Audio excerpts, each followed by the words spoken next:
हरे कृष्ण राधे राधे हरि बोल। बंधुरा तुम्हारा सबाई केमन आछो? आशा करी भालो आछो। तो आमिও অনেক অনেক ভালো আছি। তো তোমাদের সামনে আবার একটা নতুন ব্লগ ভিডিও নিয়ে চলে এসেছি। তো সেটা হলো এটা আমরা ঘরোয়া ভাষায় বলে থাকি দুধ পিঠে। তো তোমরা কেউ কেমন বলো জানি না, কিন্তু আমরা বলি দুধ পিঠে। তো এটা সুজি দিয়ে তৈরি করা হয়। তো তার জন্যে কী কী লাগে সেটা তোমাদেরকে দেখাচ্ছি। তো প্রথমে নারকেল কুড়িয়ে নিতে হচ্ছে। দেখো বন্ধুরা, আমি নারকেলটা কুড়িয়ে নিয়েছি। তো নারকেলটা 4টে নারকেল লাগছে। প্রায় 1 কেজির মতন সুজিতে, 1 কেজি নয়, একটু কম হবে। 800 গ্রাম সুজিতে 2টো নারকেল দেওয়া হয়েছে। তো নারকেলটা আমি কুড়িয়ে নিচ্ছি প্রথমে। দেখো একটা হয়ে গেছে, আর 2টো বাকি আছে। তো পুরোটা কুড়িয়ে দেখাচ্ছি তোমাদের সামনে। তো দেখো পুরো কমপ্লিট হয়েছে, পুরো তো কত সুন্দর হয়েছে। তো কুড়িয়ে নিয়েছি। এরপরে তোমাদেরকে মাখানো দেখাবো। দেখো প্রায় 800 মতন সুজি নিয়ে নিয়েছে মা। তো মা মাখাচ্ছে, তো আমি নারকেল কুড়ছিলাম। তো দেখো বন্ধুরা, তোমরাও বাড়িতে ট্রাই করতে পারো, আমার তো খুবই ভালো লাগে। তো মাখানো হয়ে গেলে তোমাদেরকে দেখাচ্ছি। তো দেখো মাখানো কমপ্লিট। এরপরে নারকেলটাকে প্রথমে আমরা বলি না ছৌ মেরে নেওয়া হয়, পুর দেওয়া হয়। তো এটা পুর দিয়ে, নারকেলের পুর দিয়ে তৈরি করা হয়েছে। তো নারকেলটাকে প্রথমে চিনি দেওয়া হয়েছে, তারপরে নারকেল কড়াইতে দিয়ে দেওয়া হয়েছে। এবার নাড়াচাড়া করে এর রসটা একটু শুকিয়ে নিতে হবে। দিলে একটু চিপ টাইপের মতন হয়ে যায়, দিলে তখনই নারকেলের পুরটা তৈরি হয়ে যায়। তো বন্ধুরা দেখতে থাকো তো নারকেলের পুরটা কীভাবে তৈরি হয়। তো ফাইনালি দেখাচ্ছি তোমাদেরকে। তো দেখো হয়ে গেছে। তো নিয়ে চলে এসেছি। এরপরে বানানো দেখাচ্ছি তোমাদেরকে। তো প্রথমে মাখিয়ে রেখে দিতে হয় আধ ঘন্টা মতন। তো তারপরে রেডি করছি। তো রেডি প্রায় তো কমপ্লিট হয়ে যাবে প্রায়। তো দেখো একটা বানানো দেখাচ্ছি। তো এইভাবে বানানো হয়। তো দেখাচ্ছি, দেখো মা তৈরি করছে, তোমাদেরকে দেখাচ্ছি।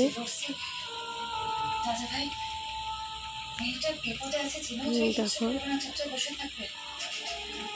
এইভাবে গোল করে নিতে হবে।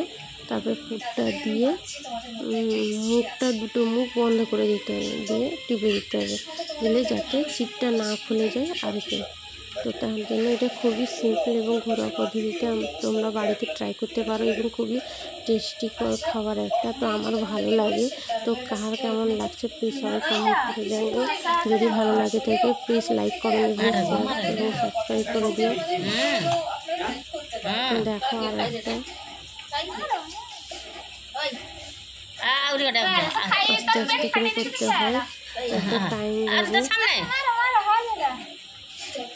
আবার দেখো ঠাকুমা মশা মারছে আমাদেরকে, মশা খেয়েছে বলে ঠাকুমা মশা মারছে। তো দেখো প্রায় কমপ্লিট হতে যায়, আর সামান্য কটা বাকি আছে।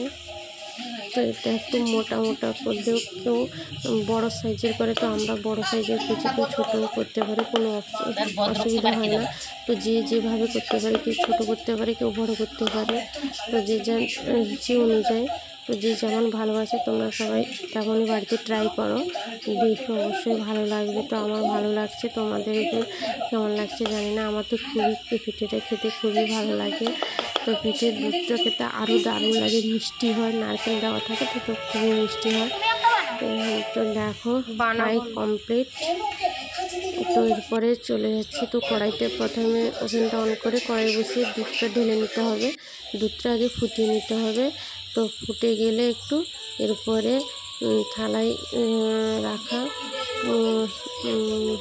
পিঠেগুলো কড়াইতে দিয়ে দেবো। কড়াইয়ের মধ্যে দুধ আছে, তো দুধের মধ্যে দিয়ে দেবো, দিলে পিঠেটা সেদ্ধ হয়ে যাবে, আর দুধটাও প্রায় মাখা মাখা হয়ে যাবে। তো পুরো একদম গ্রেভি টাইপের মতন হবে যাকে বলে। তো সেরকম হয়ে গেলেই ভেবে নেবে পিঠেটা পুরো রেডি হয়ে গেছে। তো দেখো একটু টাইম লাগবে।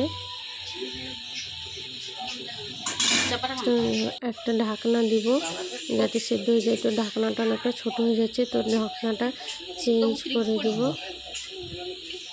তো দেখো এরপরে দেখো কীভাবে ধীরে ধীরে ফুটছে, আমার তো দারুণ লাগছে। তোমাদের কেমন লাগছে জানি না, যদি ভালো লাগে তবে লাইক কমেন্ট শেয়ার এবং সাবস্ক্রাইব করে দিও বন্ধুরা। একটু দারুণভাবে ফুটছে দেখো, তো অনেকগুলো তো ধীরে ধীরে ফুটবে, একটু টাইম লাগবে। তো আজকের ভিডিওতে কারণ আমার পিসাও বাড়িতে এসছে, তো তার জন্য জামাই ষষ্ঠীর উপলক্ষে এটা। তো জামাই ষষ্ঠীর সময় আসতে পারেনি পিসাবাবু, তো এখন এসছে, তো ওর জন্যে পিসাবাবুকে পিঠে দেওয়া হয়েছে আর সঙ্গে সিঙ্গাড়া সাতপুরি।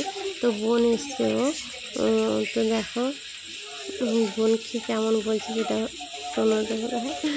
বোন বলছে ক্যামেরাটা সরাও, আমার কেমন লাগছে, আবার বলছে ঠিক হলো না রাখবা। তো দেখো হাসছে, ক্যামেরাটা অফ ছিল, বলছে দাঁড়াও আমি একটু খেয়ে দেখি তারপরে তোমাদেরকে বলছি। কাজ করলাম, টাটা।